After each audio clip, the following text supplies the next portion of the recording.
Darkstar here once again, Doom Slayers. Welcome back to my top map series for the Doom games.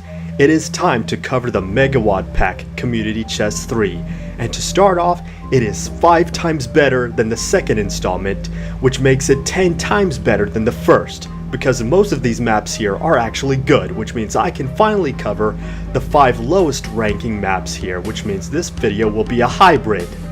Yes, that's right. 5 best maps and 5 worst maps in a map pack in one video, which will include honorable mentions. So let's start with the least ranking maps here. Number -5, Map 4 UAC Checkpoint. There's nothing exactly bad in this map, it's just boring.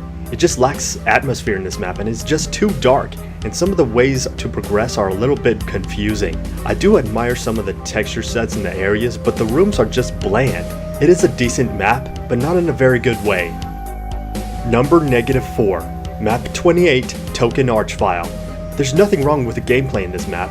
I think the gameplay is very fun in this map. However, there are some problems with this map. The big flat areas could use a little more detail, but the biggest problem with this map is noticed at the very beginning. No, it's not the Archvile, it is something else. You hear that? Where is the music? Yes, that's right, this map has no music. If you're going to make an action-packed map, put some music in there. At least put the song On the Hunt. That would be a fitting soundtrack. Number -3, Map 11, The Grieving Outpost. Now, by looking at the start of the map, you may ask, hey, what is wrong with this map? The detail looks decent.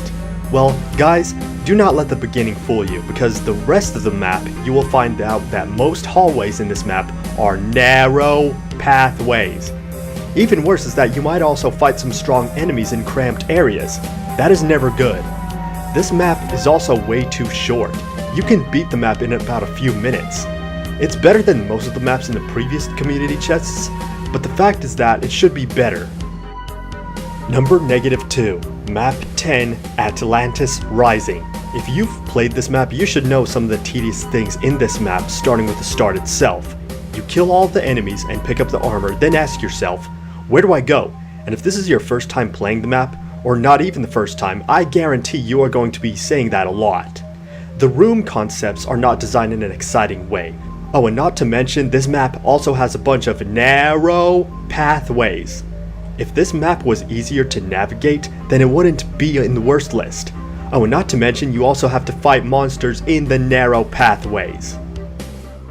Number -1, Map 15, Clash of Galaxies. You know all the cons that I mentioned in the video where I listed the top 5 for the first community chest? You know, bad monster placement, bland rooms, cheap designs, and also narrow pathways? Well, this map has all of that. The buildings around the start just look ugly. The indoor areas of the buildings are also not made very good. The worst thing is the way to progress through the map. You have to stand on certain floor tiles that act as buttons, and then you have to shoot the somewhat hard to see switches that open temporarily for less than a second until they close down, which some will open doors for less than a second until they quickly close down. So if you miss the opportunity, you will have to re-step on the tiles. That way of progressing just puts the map on a low level. I'm sorry, but that really does. The only good things in this level are the little recreations of memorable areas from the classic Doom games and the caves, but that is not enough to counter the cons in this map.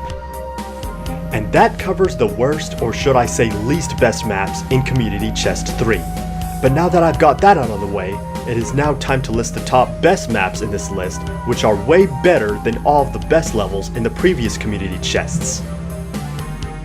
Number 5, Map 2, Ion Storm. For the first few starting maps in Community Chest 3, this is one of the best maps in this map pack, no doubt about it. Even if it wasn't one of the starting maps, it is downright impressive. The level design is just so amazing, and it is also a well-made and complex map.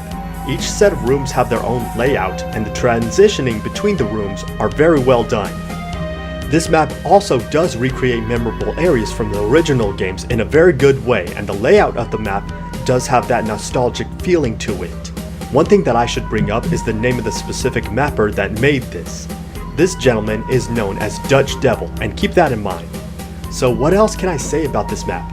All I can say is that this map definitely deserves at least an A because the detail and length in this map are very consistent and it is definitely worth playing. Number 4. Map 12, Black Rain. This is a very long map. When I say very long, I mean that you might beat this level in about 30 minutes to an hour. There will be a whole lot of ground to cover. While this map is gigantic, it is actually fun to play, and I can see that the creator of this map did this much as a tribute to the memory of another person that was in the Doom community, and I'm actually saddened by that. So I highly recommended you play this map. While the mapping is a bit simple, and the theme of this map is the rusty dirty industry, it is still a good map for how big it is. Number 3. Map 6, Foregone Destruction. The architecture in this map is very well done. It also has very good complexity and a good stony theme to the map, which means that every room, every hallway, every different area is an art piece in itself. The difficulty is not too hard and not too easy because the items are a bit scarce but in a good and balanced way, so the challenge definitely fits with the map. The name was also taken by a good soundtrack from Unreal Tournament. One reason why this map just looks so good, it is because it is made by the man himself, Daniel Gimmer aka Tormentor667. Yes, the person who rules the website Realm667 and features all of the amazing projects made by the Doom community, and he himself knows how to make really good maps, and he even posted his own tutorials. So if you have not seen his website, go check it out. Number 2. Map 29, For We Are Many. This level is perfect to be one of the last levels that you will have to get through. Cages and big areas to fight hordes and hordes of monsters, which means that the name of the map is true. The size and art of the map is perfect to be fighting through an army of demons while trying to make them kill each other off. There are over 1,000 demons in this level. Not one area looks bad. Every area, every corridor, every room has enough space because of the immense number of monsters you will have to face. Even the smaller rooms have enough space to fight off the enemies.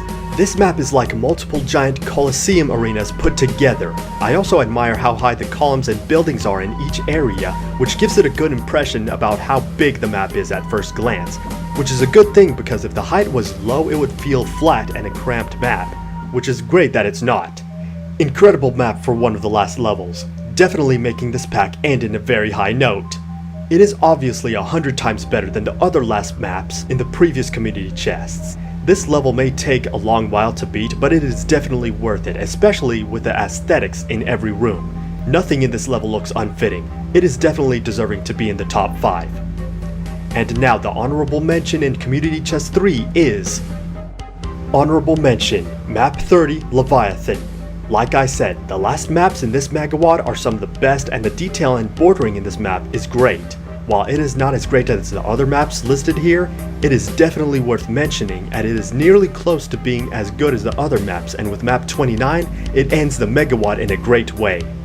Especially since the texturing in this map are perfect to describe hell. The textures are beautiful. And now to state the best maps in Community Chest 3. Interestingly, there will be 2 maps listed on number 1 because they go hand in hand with each other, and like part 1 and part 2, they have the same concept and theme, and they are both made by the same guy. Number 1. Map 22 and 23, Second Entry and Heart Attack. The designs for these 2 maps are very well done. The pathing and the progression are very unique in these maps as opposed to others. While the 2 maps may look a bit dark, it is actually just the textures, and the lighting for this level is very good. The obstacles, aesthetics, and concepts that you see around the maps are very amazing. These levels instantly remind me of some of the very well made maps in the Z pack and knee deep in Z-Doom, which is why these levels get the number 1 spot.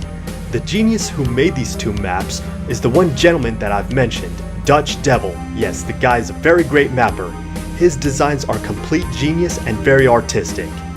These are the best maps in Community Chest 3, so you should definitely play these maps should you get this Megawad. And those are the top 5 least and best maps in Community Chest 3. Stay tuned and I will post the best and least maps in Community Chest 4. Then after that, I will do a top 10 maps for the Z pack. So with that, good ladies and gentlemen, have a great life.